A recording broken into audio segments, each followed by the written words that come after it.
All right, welcome to another edition of Vegas Bad Boys of Podcasting. It is I, DJ Impact. We got Sin City Steve with us, and of course, Rob, Boss Comedy, Boss O'Leary with us again.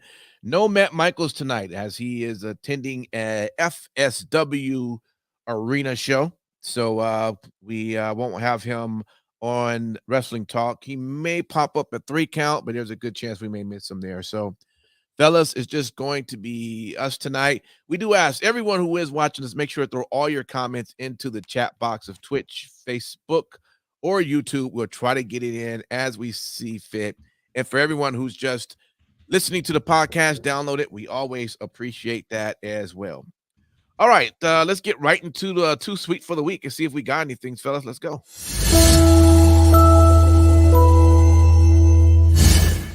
All right, Sin City Steve, man, it's great to see you back after a week at the concert. Yes, sir. Yes, sir. man. What you have for Too Sweet for the week? All right, so MJF and Kenny Omega went out and had an absolutely amazing main event match on Collision. Period. End of story. That's really the biggest Too Sweet of the week.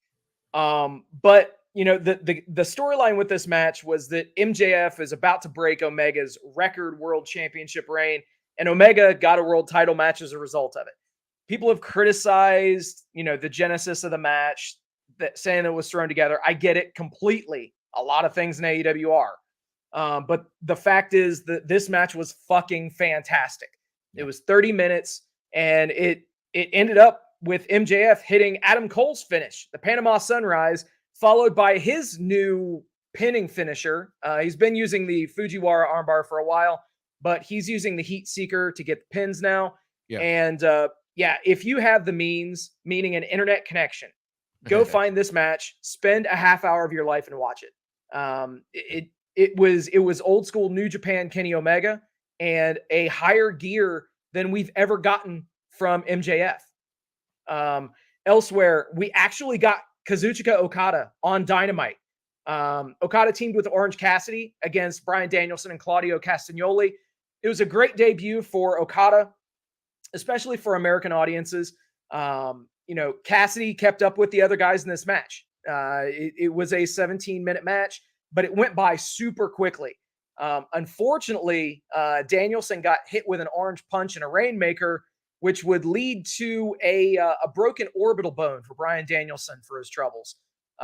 Unfortunately, that's going to keep him out of action until the end of the year, but just so happens that New Japan is running a pay-per-view on January 4th at the Tokyo Dome. And as of right now, Kazuchika Okada does not have a dance partner. Strange how that works. Right. And then lastly, but not least, Swerve Strickland did another home invasion angle, just very similar to the one he did with Nick Wayne and AR Fox.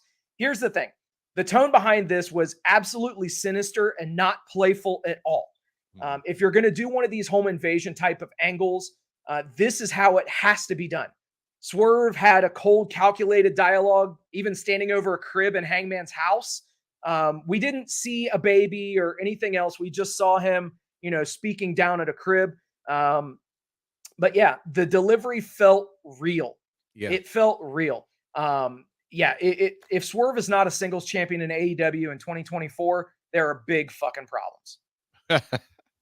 I hear you there, man. He's definitely making some moves over there in his name, because when people do bring up AEW, I definitely hear his name being brought up always in the conversation. So, yes, good stuff. Rob, what did you have for the week? Becky Lynch versus Lyra Valkyria. I watched this because I was looking to find something to like about NXT, and they gave me something to like.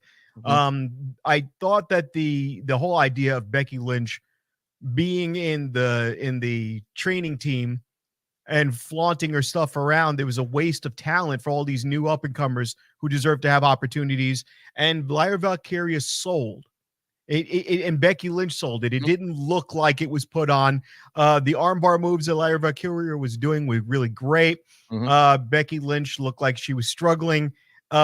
Everyone, they put their effort in, and it did not look like a work. It looked like a well put together match. Lexis King, I hate the name. It's a woman's name. It's a stripper's name. And they wanted him to not look like Brian Pillman. He goes, "Oh, I'm not Brian Pillman. But you look exactly like your dad 20 years ago. You came out looking like him with the wild hair. The entrance was great. They gave him an edge. He didn't look like this varsity jock idiot like AEW did with him.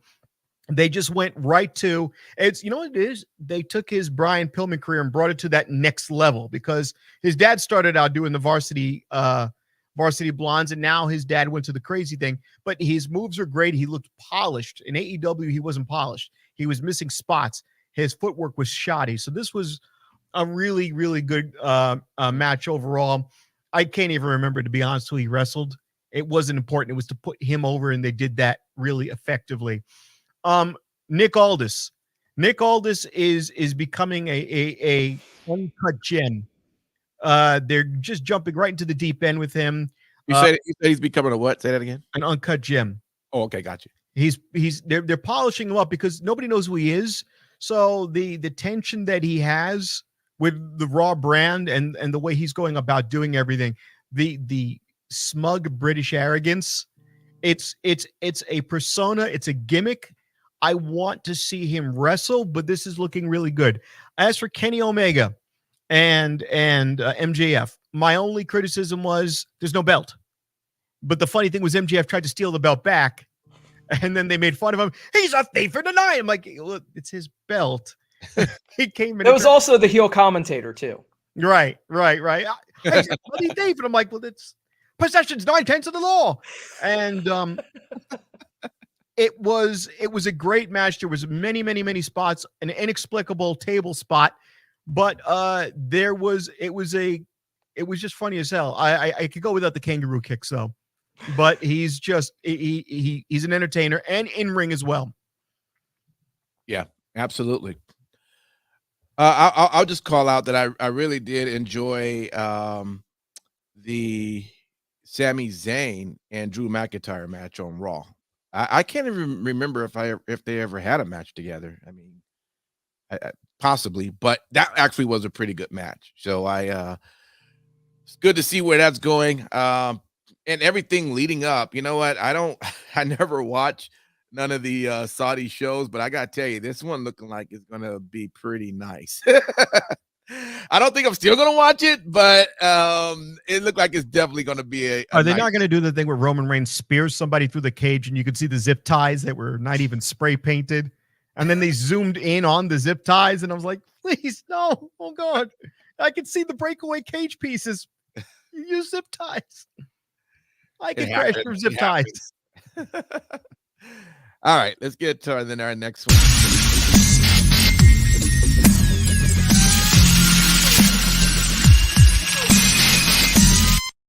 All right, where's the love? Rob, you missed the love from somebody?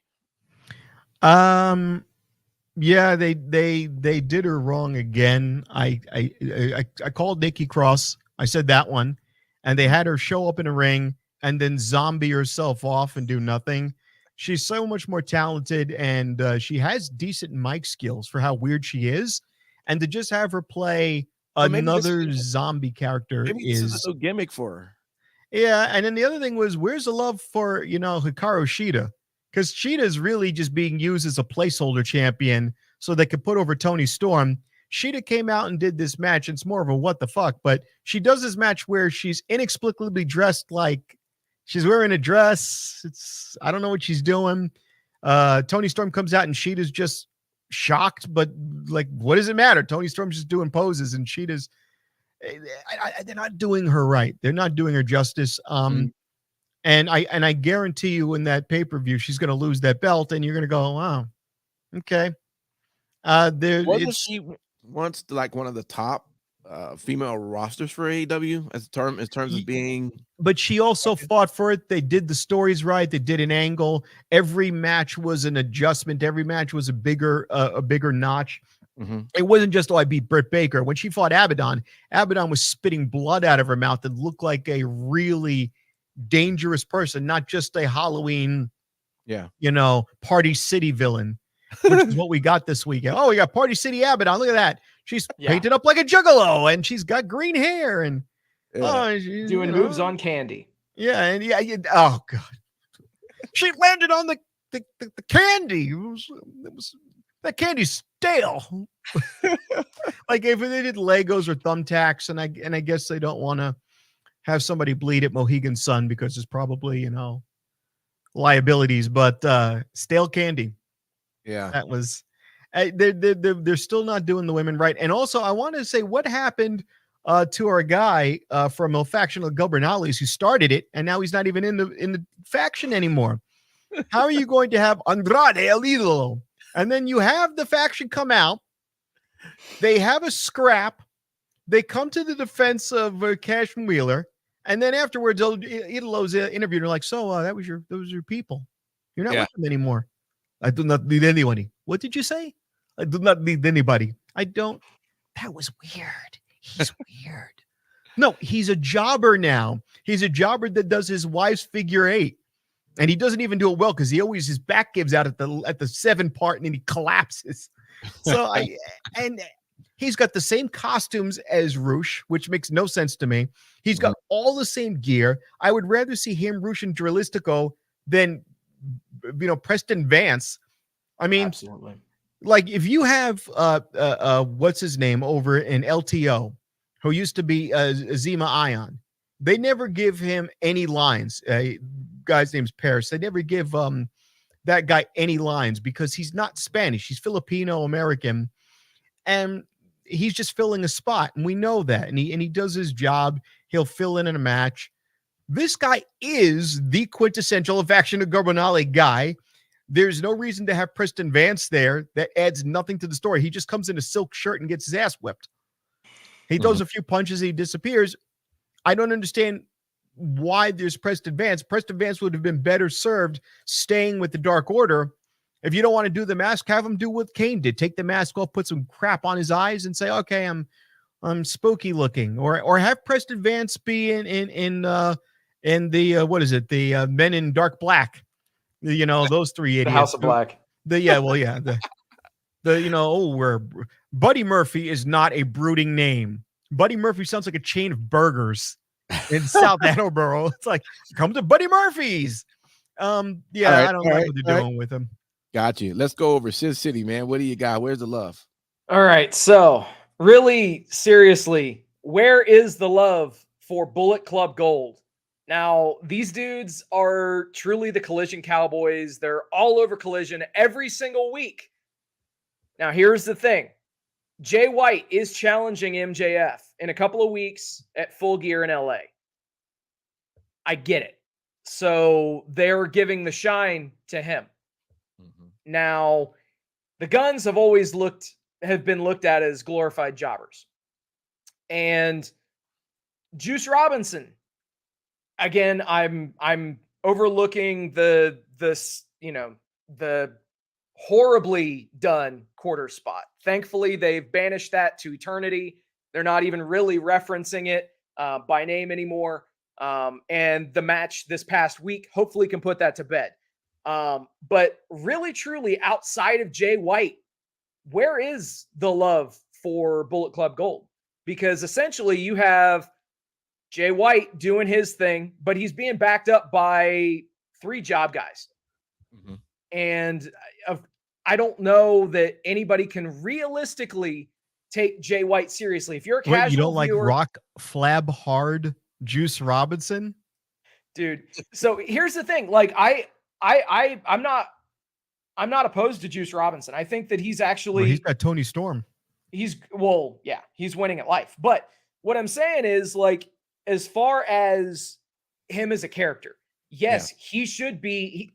I'm fine with him being your guy that takes all the beating. Every stable has to have a fall guy. Every stable has to have a bump guy.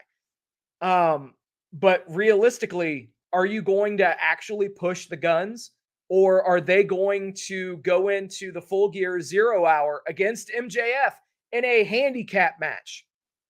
And is he going to beat both of them? Right.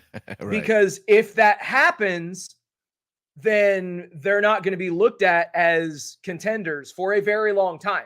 Also, if they beat MJF, then you just had your world champion take an L on a pre-show. So you kind of booked yourself into a bit of a corner yet again. But yeah, ultimately, I think there has to be some chicanery. I'm genuinely hoping that the Guns do find a way to cheat and beat MJF so that he gets his karmic revenge at the end of the show and beats Jay White. But that'll put the gold, or I guess the silver, because the ROH tag titles are silver, in Bullet Club Gold, and actually have them live up to their name. I don't know, just a crazy thought. Yeah, possible. We'll see. I tell you, I would like to know where's the love for Cedric Alexander. And I mentioned that because, it was great to see him have a match against Dragon Lee on SmackDown. But the guy is good. He's talented in the ring.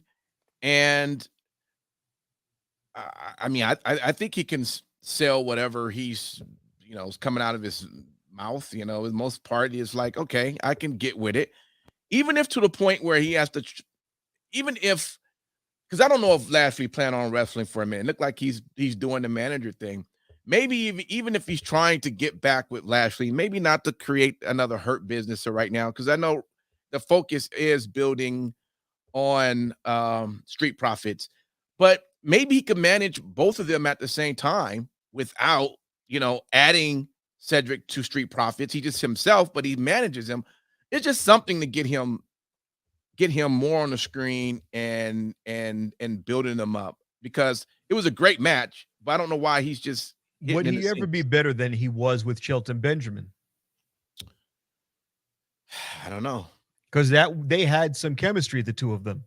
You had the veteran guy in Shelton Benjamin who still looked young. So if you were a new viewer and you hadn't seen him from 10 seasons earlier, you're going, okay, this guy seems pretty jacked.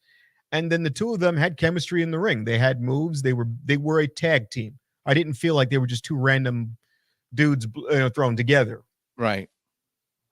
Yeah, that's interesting.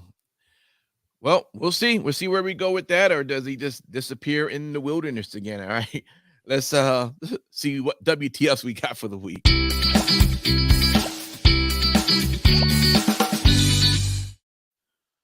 All right, Sin City, you might have to hold this segment down. What did you got? I am not trying to sound like an asshole here, I promise. Okay. But the Hardys need to hang them up. They were an amazing tag team in their day. Quite honestly, helped to pioneer aerial offense, risk-taking in the ring, outside of the ring. They could be looked at as one of the greatest tag teams of all time, based on your viewpoint. Yeah. However, they did not look good this week in their ROH six-man tag match where they teamed with Brother Zay, Isaiah Cassidy, against the Young Bucks and Hangman Adam Page for their ROH six-man titles. Hangman hit the buckshot, Bucks hit the BTE trigger. Match went about 10 minutes. But yeah, man, it looked like as if Matt and Jeff were moving in slow motion in there.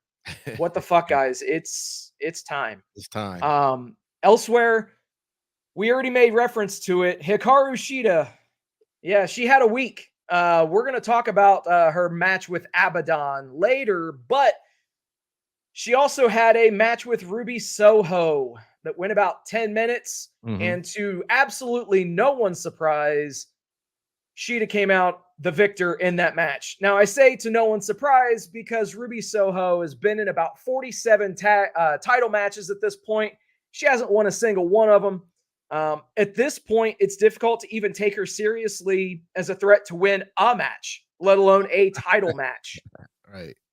I mean, they've booked her so terribly that it's not even funny. We've talked about it ad infinitum on this show. Red Velvet in there. She could beat Red Velvet from 3 years ago. Is Red Velvet even with the company anymore? That's like, exactly. She can beat an imaginary opponent. Dude, it's ridiculous. You know, this match in particular, though, there was zero chemistry between these two, and they never found a rhythm. Not to mention, Ruby tried the fucking Eddie Guerrero spot with spray paint. Okay.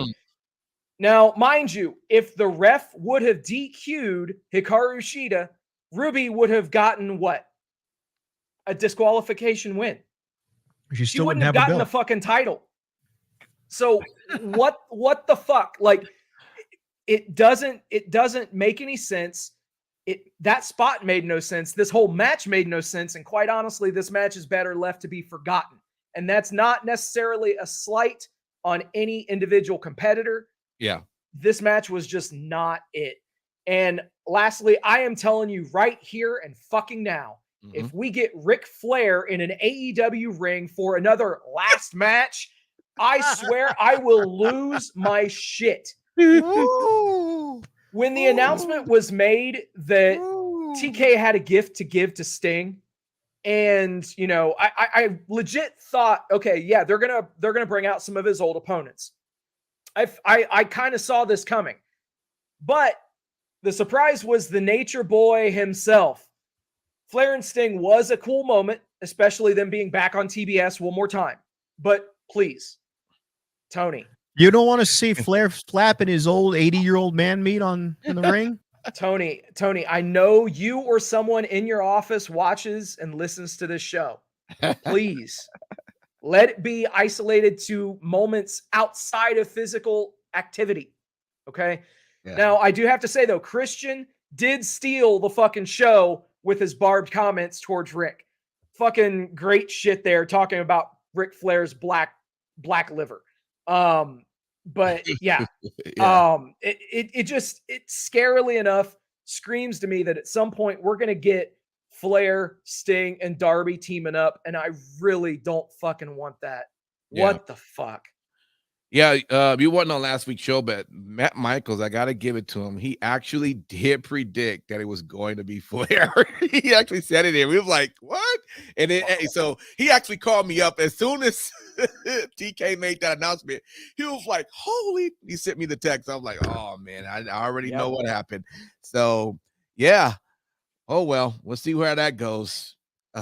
Rob, you had any WTFs or want to elaborate on anything? Abaddon. You knew going into that eliminator match that she's going to win because we're going into Halloween. She went from scary to Party City scary. The match made no sense. They had random Halloween props in the ring. There was not a single point where I was like, okay, we're going to get somewhere with this. When Cheetah hit her right on the noggin with the kendo stick, I'm like, what's hitting her with the kendo stick? She hit her in the head with it, and then she goes, what do I do now? Keep hitting her in the head with it. They did a bump on Hard Candy. Sheeta was dressed up in a bizarre costume. It made no sense what her ring attire was supposed to be. So realistically, not to interject, but she was doing a cosplay. So she was cosplaying Ada Wong from Resident Evil. Right, fine, but you still, know, yes. When the Young Bucks and Kenny Omega were doing a cosplay, they were dressed up as Ken and Rio, and Kenny Omega didn't get his Kuma uniform. If you remember that, he didn't have it. They had Ken and Rio, and he didn't have the Akuma thing. He didn't get to him in time. But you knew clearly who this was. Even when Cody Rhodes was in there, and MJF was rolling with Cody, they came up in Deep Space Nine uniforms. And Shivani goes, I like Deep Space Nine. That was my favorite Star Trek. Look, and they even got, the Diamond's got it too. Diamond Dallas Page, they had each of the colors of the DS9 uniform. We knew clearly what this was. Yeah. Sheeta was dressed up like regular Sheeta, but wearing a dress, and there was no context to it. Yeah. When we had the my what the fuck is, we had this match. It's a title match.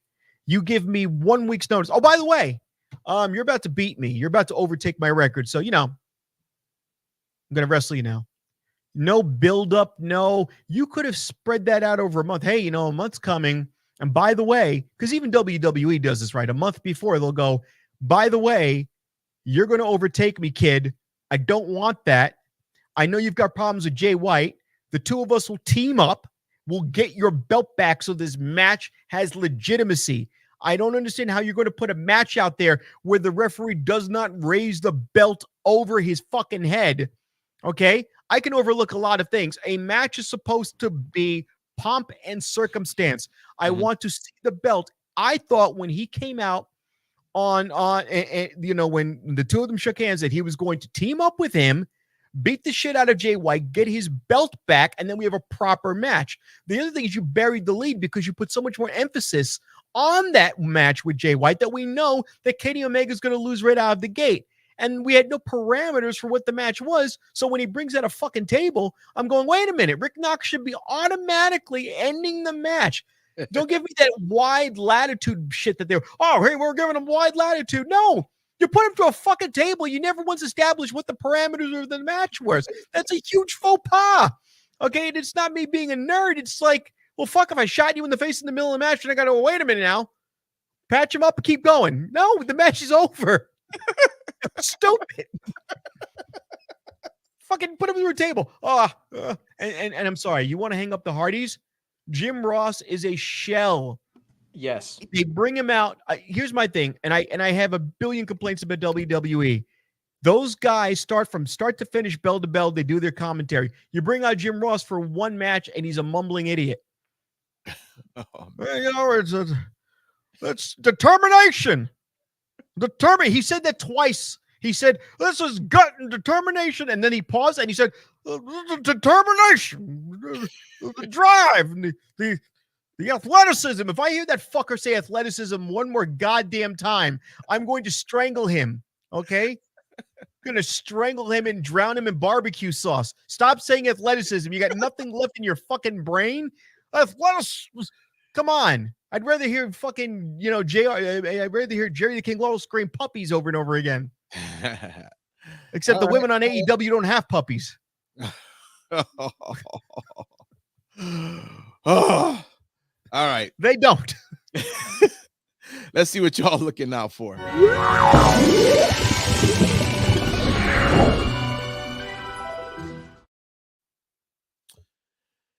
All right. Rob, what are you looking out for? Maybe that I know it's gotta be LA Knight and Roman Reigns. You gotta be looking out for that match. Yes and no, because I every time they do this fucking Saudi Arabian bullshit, they disappoint us. Every year it's like, remember when they gave Braun Strowman that green belt with the scimitars on it, and you're like, oh, somebody got a belt today. Look, there was a belt. The titles almost never change hands. They only did it really for I'm actually okay with it. It's like a glorified house show. So as long as nothing major happens at a show, I'm not watching. They're going to have all the women dress up in gimp costumes because they don't want to sexualize women, but they dress them up like it's a horror slasher thing, which I've said this before. Oh, Rob's being rude to women. No, you have them still dressed up like whores. So what the hell is the point? No belts are going to significantly change hands. He's not going to beat Roman Reigns. They're going to keep this bloodline story going on until the blood's crusted over. Let's not be under any illusion. He's going to have a few great spots. You're going to go, oh my God, he's going to do it. 1, 2, oh. And then Solo Sikoa is going to get involved. And you're going to go, oh, well, Cena beat Solo Sikoa. Of course, Cena needs to win because he has to stay face. Solo Sikoa is still going to show up. I think if there's going to be a title change, if there is, I think the only shock there might be is a possibility with Logan Paul beating Mysterio. And I could kind of see that because they're really pushing Logan. Logan is signed and everything. And I could kind of see he's got a lot of heat on him too. That could make something. And he can't keep taking L's. Here's what I'll say about Logan Paul. I like his quality in the ring, but he's a spot guy. What he did with Ricochet, inexplicably, at the Rumble, where they just do a body slam from corner to corner, was athletic. But it was. But that's what he has. He is what he is. He's an obnoxious guy, and he can't get past his own gimmick. There's nothing about him. Like, even a heel has to be a good heel. Triple H was a good heel. Kurt Angle, when he was obnoxious, was a good heel. There was something about them where you wanted to watch them fail. I don't care if Logan Paul wins or fails. He'll get a title run. Sure, he beats, Rey Mysterio, but what's the LWO? They're really a sidebar thing. They're a spoof on the NWO. It's a gimmick on top of a gimmick on top of a gimmick. What I'm looking forward to is Survivor Series. Okay. I want to see what's going to happen, and we're going to talk about this later when Randy Orton comes off injury, because he's got a fused spine. So how is he going to perform in the ring? What's his visible like range of motion going to be? What limitations will he have in the ring? And I really, really want to see Nick Aldis perform, because he's not old. He's in the prime of his physical life. His best years were in Impact Wrestling as Magnus, but if he is not getting in that ring and showing people that he's a talent, I'm really annoyed. Finally, okay, because she's the last one on fucking AEW with an actual body on her. Now she's on WWE. Jade Cargill. What are they going to do with her? They had her at the Halloween Havoc and the Throne. Yep. They're doing everything right with her, but they can't just have her jobbing people out. I want to see her in the deep end with real talent. I'm actually also looking forward to seeing something happen with Shotzi. I want her to succeed. I didn't care about her before, but I'm liking her. I just don't think they have her dialed in. And she needs a catchphrase or some sort of hook. She doesn't have it. I really, really was happy to see Shotzi come out with the hair and the straitjacket outfit. And she's got a feel, but it's not congealing. Does that make sense? Yeah. We got so that's what I'm looking forward to. And Nikki Cross, her dumbass, could go wander into the parking lot. She's probably still in the parking lot. Sin City Steve. Oh my God. Tell me, man, what man. are you looking forward to? Well, I am looking out and looking forward to Full Gear. MJF and Jay White, Tony Storm, Hikaru Shida, Christian Cage, Luchasaurus, and Nick Wayne versus Sting, Darby, and a mystery partner. I swear to God, that better be Adam Copeland. It better be Adam Copeland. It better not be fucking Ric Flair. Do you remember when they said, keep your clothes on? He better keep his clothes on. I was like, that was fucking great. But, you know, this has the makings of being another great AEW pay-per-view. Now, the only thing is, let's get some more matches announced and build storylines. I know there's a novel concept, especially in a company where that doesn't really exist. Oh, we're not going to just throw AR Fox in there for no reason? I'm sure he'll be somewhere, but yeah, there won't be any kind of an angle or storyline as to why he's there. But anyway, also Claudio Castagnoli challenging Orange Cassidy this Wednesday for the international title. Now, I'm just going to say this, the international title needs to change hands again just to get it on Claudio. And I know I'm advocating for a hot potato of a title, but due to injury and bad circumstances, Moxley got injured in the ring, called an audible. The only problem is he dropped the title to Rey Fenix, who was just as injured as he was after the match. So, yeah, it just bad circumstances. Put it on Claudio. Let him run with it. Let him be a pompous, arrogant asshole from Europe and run with the title. Why not? Like the title's tailor-made for it. This is the best version of him he's ever been in his entire career, by the way. I agree. They're letting him be himself, which is awesome. But the rest of those dudes are squishy as fuck. Absolutely they are. It's crazy. And then lastly, Mike Santana. Yeah, he got a first name. He made his in-ring return on Rampage. You know, this the Friday show, the AEW show that no one watches. Yeah, that's where they chose to have a match between he and a former tag team partner. Something that they quite honestly could have done on a pay-per-view or on like a 0 hour or something, giving these guys a stage. Yeah. But that being said, I do want to see what kind of direction that they're going to go with Santana.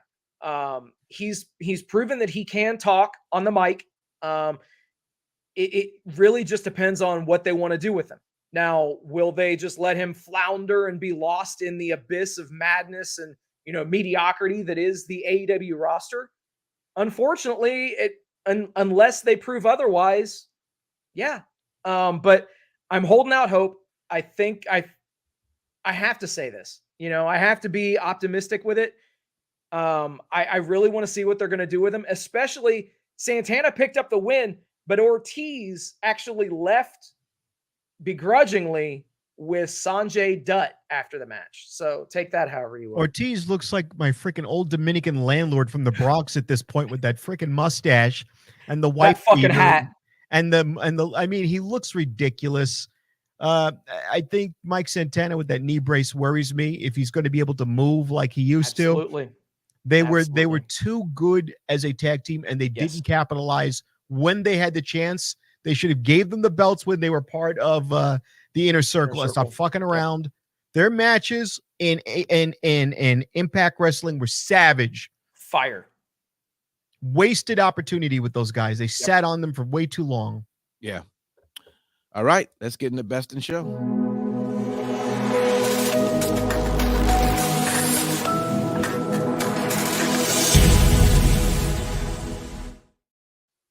Definitely tough for me, man. I thought WWE on all three shows was just on fire. But if I had to choose, it was like, man, Halloween Havoc, SmackDown. Woo, I don't know. I guess I would probably tilt it towards SmackDown. This is just me. Although the matches were really great on Halloween Havoc, I thought SmackDown entertainment overall. Paul Heyman doing a promo with John Cena in the ring. You got two of the best right there. And John Cena didn't even have to say anything. It was just his mannerisms. I was like, taking what Paul said. I don't know. Tough for me. But I don't know. Let me go over to you, Sin City. What was best in show for you? For me, it was AEW Collision. And so here's the thing. I do want to rephrase something that I said in the last segment too. Okay. It may have been misconstrued that, I implied that the roster of AEW was all mediocre. I'm not saying that at all. The word that I was looking for that I improperly didn't say was malaise. So yeah, I don't want anybody to take anything out of context. I'm not calling AEW mediocre. What's that? Kids, grab your thesaurus and look up malaise. I know, right? I know. Not mayonnaise, not Malaysia. Right. But so anyway, about Collision, it really does help when a quarter of your show is taken up by a 5-star match. But in addition to that MJF Omega match, you had Jay White and AR Fox kick off the show. It took a while to get going, but once it did, the crowd was super fucking invested in it, which conveyed well to the broadcast. White, of course, picked up the win. Elsewhere, you had the fun match with Hikaru Shida against Abaddon. It was a 10-minute match. It was clearly in the vein of just being, fun Halloween. It is what it is at this point. Yeah. And the only problem is that the women's stuff in AEW is still only being confined to one segment. Like Halloween Havoc, NXT, they've been doing a lot more for their women's division, and it shows. Oh yeah. And it definitely shows. I don't frequent the product, but I've seen what they're doing, and it makes all the sense in the world. I really do wish that Tony and crew would find a way to make something similar happen on AEW. But for me, AEW Collision was the best show on TV this week. No doubt. We only got about a minute, Rob, but what would it have been for you? I didn't mind the Halloween Havoc. It was good. But just for Lexi King and for Lyra Valkyria. Raw was slid backwards for me. It didn't come together. I think SmackDown was the best. I like that they're making John Cena kind of this guy at the edge of his career, at the end of his career, and he's trying to get a little misty-eyed and regretful. There was a lot of drama in SmackDown. Again, we've got this big room, which like, oh, cameras, look at all the people. They reached the ceiling here. But it was a better quality of match. The matches moved. The pacing is better. With Collision as a third place, I think Dynamite was better because Ric Flair is a good-hearted moment, no matter what it is. And you got to enjoy having Ric Flair show up.